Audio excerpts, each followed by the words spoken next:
ये Chhattisgarh mini steel plant association और Chhattisgarh sponge iron manufacturers association, ये दो लोगों ने ज्ञापन अभी मुझे सौंपा है।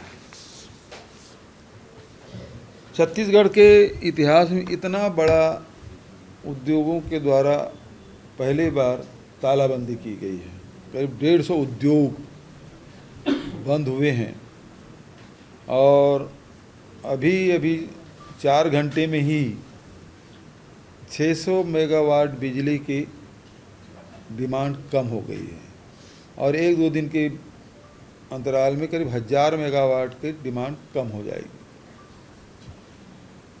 इनके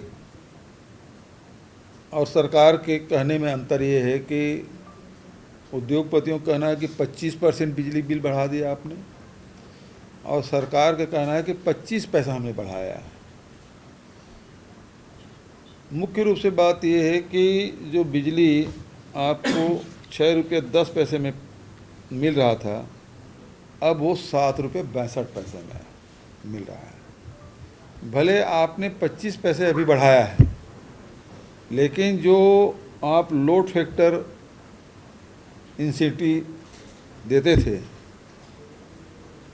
वो आपने 15% कम कर दिया और भी क्या बोलते हैं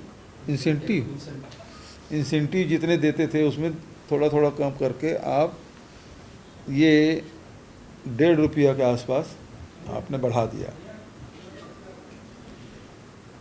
पड़ोसी राज्यों की तुलना आप करेंगे तो हमारे यहाँ प्रोडक्शन स्टेट में आपका पश्चिम बंगाल है, उड़ीसा है, झारखंड है या छत्तीसगढ़, बचा तो कंज्यूमर स्टेट है, लेकिन वहाँ भी बिजली की दर 5 रुपये से अधिक इन लोगों को नहीं पड़ता।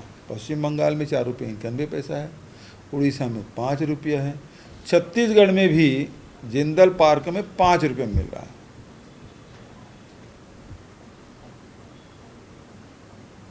और अडानी भी 5 रुपये में ही दे रहा है, लेकिन आपकी बिजली 7 रुपया 62 पैसा क्यों पड़ रहा है?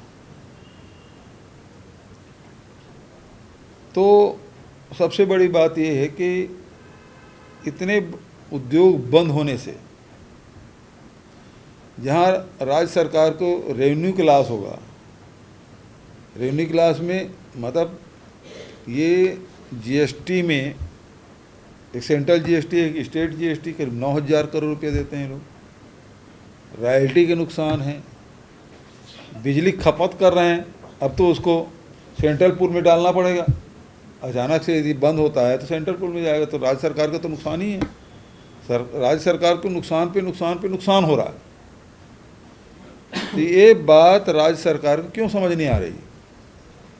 दूसरी बात हम लोगों को जो चिंता है वो ये है, उद्योग बंद हुए, चाहे वो जोगी जी के समय हो, चाहे रमन सिंह के समय हो, चाहे हमारे समय हो, हम लोगों ने इसको उद्योग को बढ़ावा देने के लिए लगातार काम करते रहे।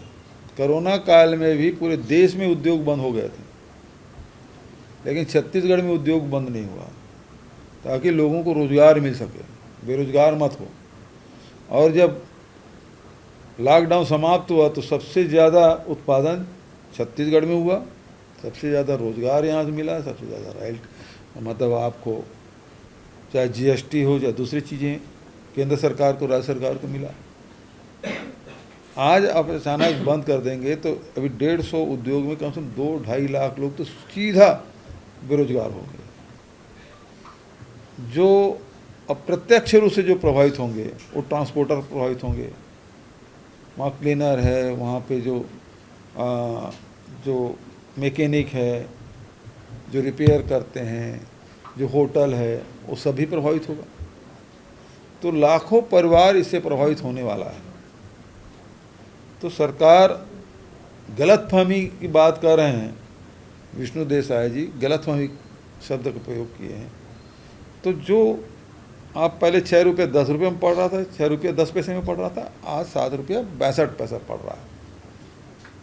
एंड में तो आप देखेंगे ना, आप किस में कितना जोड़े कितना घटाएं वो अलग मुद्दा है, लेकिन अंततः बिजली प्रति यूनिट उसको 7 रुपया 62 पैसा पड़ रहा है, जो पहले 6 रुपया 10 पैसे पड़ रहा था। आप बिजली की दर में कितना बढ़ाए हैं, कितना आप सहायता दे रहे थे उसमें कटौती की, वो आप सब बात छोड़िए। अंत देखिए, पहले 6 रुपये 10 पैसे पड़ता था, आज 7 रुपये 62 पैसा पड़ रहा था। ये सबसे महत्वपूर्ण है, जिसमें 1 रुपया 52 पैसे का अंतर आ रहा है। और इसके कारण से जो स्टील प्रोडक्शन है वो करीब 2,500 रुपया प्रति टन उसको अतिरिक्त पड़ रहा है। प्रतिस्पर्धा में ये छोटे छोटे उद्योग हैं, वो कैसे टिकेंगे? इनका प्रतिस्पर्धा उड़ीसा से, इनका प्रतिस्पर्धा पश्चिम बंगाल से है। आज वो प्रतिस्पर्धा से बाहर हो जाएंगे। अभी पूरे हिंदुस्तान में सेकंड लार्जेस्ट स्टील प्रोड्यूसर हैं छत्तीसगढ़। हमारे जो प्रतिस्पर्धा उड़ीसा से था, अब वो ख़त्म हो जाएगा। तो ये हरदिनता छोड़े सरकार। पहली बार उद्योग इतने बड़े पैमाने पे बंद हुआ है छत्तीसगढ़ के इतिहास में। एक आध बार शायद 2010 में और हुआ था, लेकिन ये सबसे बड़ा बंद। आखिर उद्योगपति मजबूरी में कोई उद्योग अपना बंद करेगा या ताला लगाएगा जी खुद? अभी तक के तो कर्मचारी हड़ताल करते थे और उद्योग में ताला लगाते थे।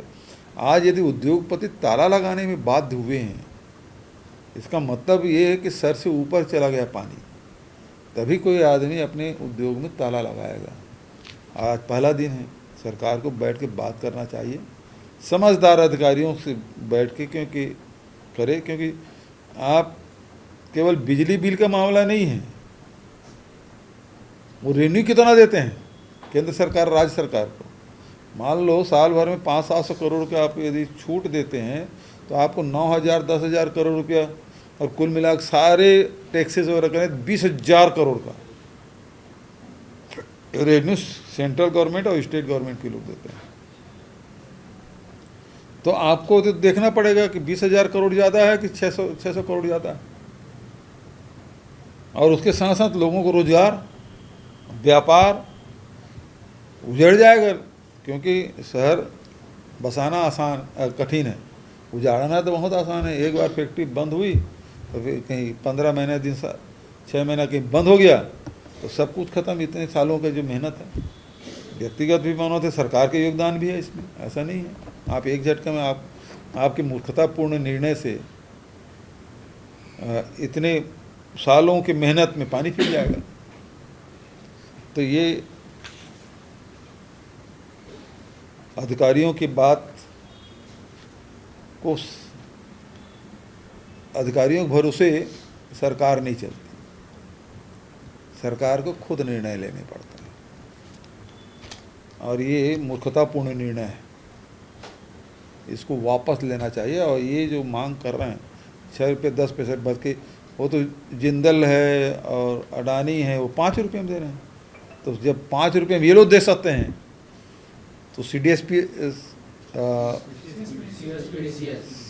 मतलब छत्तीसगढ़ विद्युत उत्पादन है, वो भी 5 रुपये में बेचें।